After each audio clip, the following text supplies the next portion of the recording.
Uganda is a country that God created with so much beauty and romanticism. It's no brainer. Former British Prime Minister, when he was immensely dazzled by this land, he called it the Pearl of Africa. Yes. There's no debate. The jewel in the crown is Fort Portal, Uganda's tourism city and the seat of Tooro Kingdom. We introduce to you this land of unmatched scenic beauty, a countryside that will gift you a warm embrace, and a people known for their friendly and generous reception. With 52 crater lakes in one district and an imposing snow-capped Rwenzori Mountain, this is a natural wonder. Come with us on this journey of culture, hospitality, and the spectacular nature. Our first port of call is the western side of the East African Rift Valley.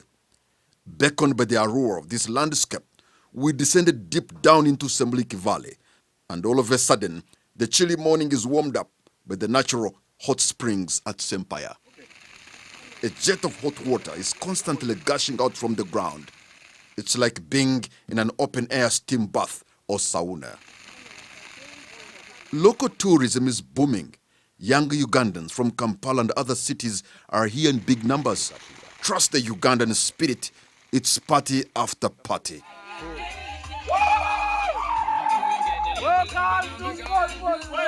These ones have carried their music system and are blasting Jamaican tunes in the jungle. There is general understanding that tourism is growing among the Ugandans, and also Ugandans are starting to appreciate the fact that they need to travel around their own country.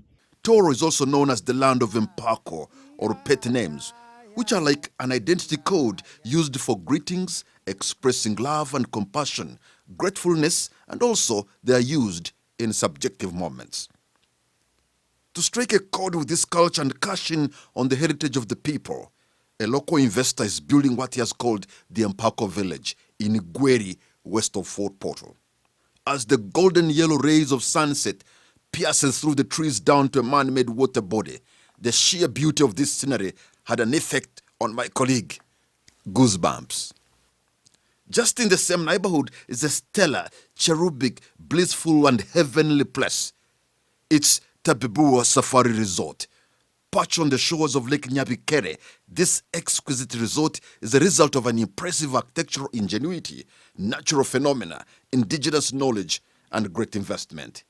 It kind of puts a spell on you, and quite frankly, I was reluctant to leave. Well, Tooro has many things to dazzle the world. One, we have the youngest king. King Oyo is the youngest reigning king up to now. Come to Tooro, enjoy the beauty of Tooro, but the culture of Tooro.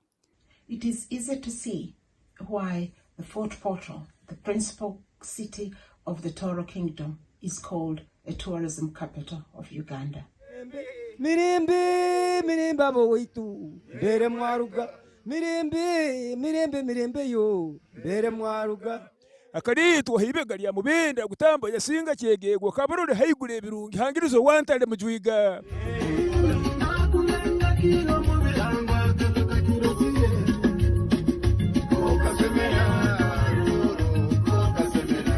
200 years ago, this land attracted the prince of Bunyoro Kitara Kingdom. He rebelled from his father to come and start a kingdom that is now Tooro. Tuegendere oweitu Tooro, turamibwezo nokali. These men and women at a fireplace or a choto are remembering the heroic journey through folk songs and evyogo. We were intrigued by the words of these men and women, so the next morning we headed to Karuzika Palace to hear the story of Kaboyo, the first king of Tooro. Nikigambwa omwaka 1822 Kaboyo akabatandikire kwijja hano baitu mbehandiko nibagamba 1830. The truth of the matter akabatandikire kwijja hano nikirukuroro mwaka guhoire tukacelebrating emyaka 2000. From the palace, we head to Mwenge, Katoke sub-county in Kyenjojo, to the home of Reverend Richard Baguma. Because of his immense knowledge about the region, this man, in his 90s, is like a living human encyclopedia. bagenzi babyanjeru baikara kabaruru Tooro isaza lya kaboyi balumwaire no bagenzi balega bagambira Nyamutukura mwiwo cyali aho ochuli kaboyi kanaje kuwemu. Now, the challenge was to look for the Amagasani, or the burial sites, the royal tombs of the former kings, beginning with Kaboyo I, who came to Tooro more than 200 years ago. It is important to preserve what has gone before so that we can navigate the future. Kelvin Armstrong Rwomire is heading a campaign and appealing to well-wishers to join the effort of preserving the heritage. Their legacy lives on today through us all. Because of them, we inherited an inspiring history, but also a beautiful land that we all call home. It is high time that we honor them by rehabilitating their resting places.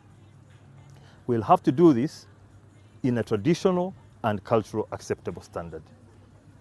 This will serve to remind everyone of their role and our past, but will also serve to teach the young generation the lesson of aspiration and pride in Tooro. I'm humbly requesting for your support to ensure that we achieve this noble cause. People without culture or heritage are like a people who are lost, and that's why there's an appeal to protect and preserve this great culture. Let us consolidate the identity of Tooro Kingdom under the king by rehabilitating all the resting places of our kings and be in a position to offer them, one, as our cultural identity, but two, as a tourism potential and attraction for our visitors from all over the world. Obukama butekeho institution eyokwegesa emigenzo n'engeso eza Tooro. Nikasanga abateyimanyire ne bayigamba nagira muleka abagenyi twigana make maka ga bugondo nyowe ningamba rwangu hayo igenda kurungi ensongora ensongora.